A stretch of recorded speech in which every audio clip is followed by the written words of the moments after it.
Shalom, Bapak Ibu Saudara jemaat yang Tuhan Yesus kasihi. Kita akan mendengarkan firman Tuhan. Sebelumnya mari berdoa. Bapa Surgawi, dalam nama Tuhan Yesus Kristus, tiada henti-hentinya kami mengucap syukur atas kebaikan, kasih setia Tuhan yang terus dinyatakan dalam kehidupan kami anak-anak-Mu. Sebelum melakukan tugas aktivitas, kami hendak merenungkan kebenaran firman-Mu. Berkatilah ia dalam hidup kami Bapa, menjadi penuntun kekuatan dan penghiburan dalam segala dinamika kehidupan, musim kehidupan yang kami lewati. Terima kasih Bapa di sorga, berfirmanlah kami siap mendengarnya. Amin.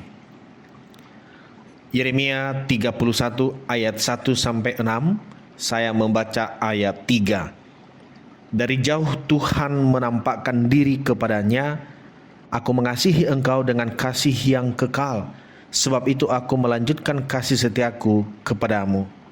Bapak Ibu Saudara jemaat yang Tuhan Yesus kasihi, melalui bacaan Yeremia 31 ayat 3 ini, saya memberikan tema untuk kita renungkan, yaitu Allah melanjutkan kasih setianya kepada umat yang dikasihinya. Saudara-saudara, kitab Yeremia ditujukan kepada umat Israel yang sedang berada di pembuangan.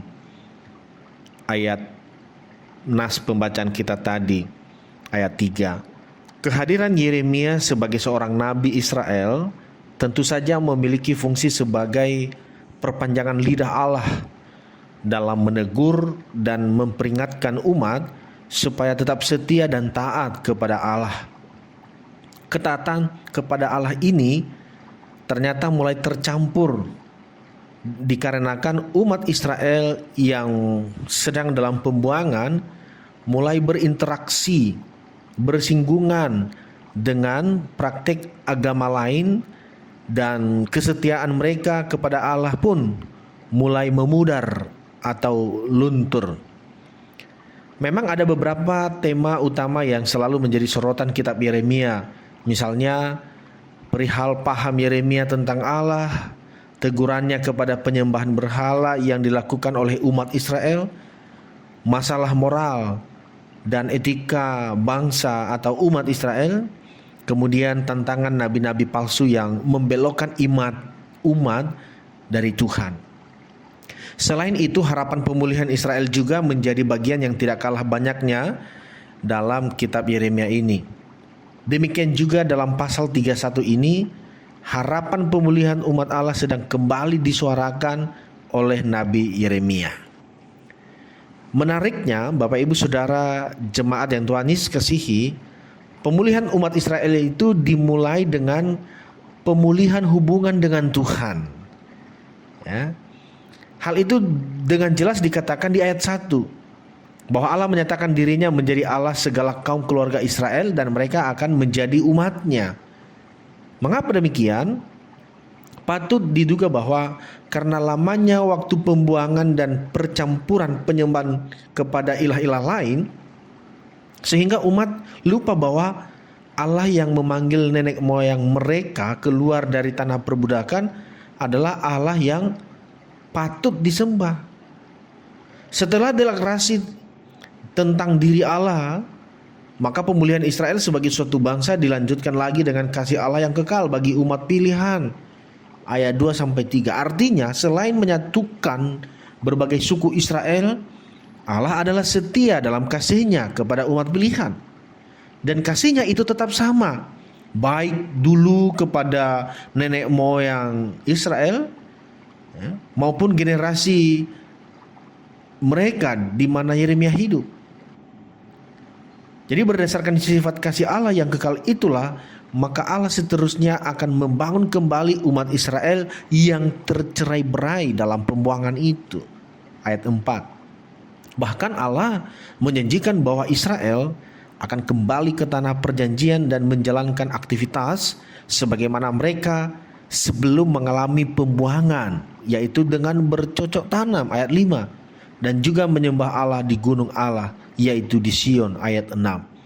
Wah, ini luar biasa, sesuatu yang menyatakan kasih setia Allah yang terus diberikan kepada mereka seperti dulu. Jadi dari teks ini, Bapak Ibu Saudara, terlihat jelas bahwa waktu dan kesempatan untuk memulai sebuah kehidupan atau pekerjaan ada karena pemberian Tuhan. Tuhan tidak hanya memberi waktu dan kesempatan, tetapi juga memberkati sehingga memberikan hasil. Ayat 5 di Yeremia 31 yang membuat yang akan memetik. Artinya Tuhan memang benar-benar menyatakan cintanya yang besar. Jadi kalau sekarang ini ada di antara kita yang masih berjuang, bahkan mungkin sampai putus asa belum mendapatkan pekerjaan, jangan menyerah. Yakin Tuhan dapat membuka jalan dan memberkati.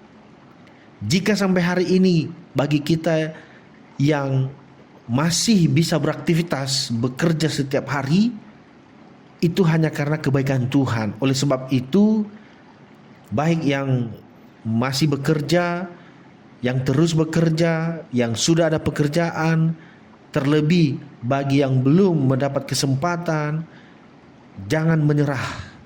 Yakin Tuhan akan membukakan jalan, memberkati, membuat berhasil. Jadi tugas kita adalah melakukan apa yang Tuhan firmankan. Ketika Tuhan masih memberikan kesempatan, mari kita lakukan yang terbaik. Melakukan yang terbaik berarti menjauhkan diri dari sikap bermalas-malasan atau bersungut-sungut dan menyalahkan banyak orang. Di Amsal 18 ayat 9 mengatakan bahwa orang yang bermalas-malasan adalah perusak. Seorang pemalas biasanya suka menunda-nunda pekerjaan atau tugas sehingga pekerjaannya kian menumpuk. Jadi bagi kita saudara, Bapak Ibu jemaat, jangan ada kalimat terucap, besok masih ada waktu, sekarang santai saja dulu. Jadi tidak boleh bermalas-malasan, karena firman Tuhan sekali lagi, orang yang bermalas-malasan sama adalah perusak. Orang yang lamban dan pemalas dipastikan selalu menyanyiakan waktu dan kesempatan yang ada. Ingatlah firman Tuhan menasihatkan agar kita mau belajar dari kebiasaan semut. Amsal 6 ayat 6, hai pemalas, pergilah kepada semut, perhatikanlah kelakuannya dan jadilah bijak. Ayat 7, biarpun tidak ada pemimpin, pengatur atau penguasanya, ia menyediakan rotinya di musim panas dan mengumpulkan makanannya pada waktu panen. Jadi mari kita belajar dari semut dan mari kita jauhkan malasan. Yakin dan percayalah bahwa Tuhan akan melanjutkan kasih setianya kepada saudara-saudara. Jadi jika hari ini kita masih bisa beraktivitas, itu adalah bukti kasih Allah yang terus diberikan bagi kita umatnya yang dikasihinya. Janganlah sia-siakan semuanya itu. Tuhan memberkati. Kita berdoa. Terima kasih Bapa di sorga untuk firman-Mu. Meteraikanlah ia dalam hati kami, dalam hidup kami, dalam sanubari kami, dan kami dimampukan oleh Tuhan untuk mempedomaninya. Dan berkatilah semua pekerjaan kami, buatlah berhasil ya Tuhan. Biarlah di sana kami boleh merasakan kasih setiamu yang sungguh tiada berkesudahan, yang sungguh Tuhan selalu meneruskannya kepada generasi ke generasi. Terima kasih, terpujilah namamu, dalam nama Yesus kami berdoa dan mengucap syukur. Amin.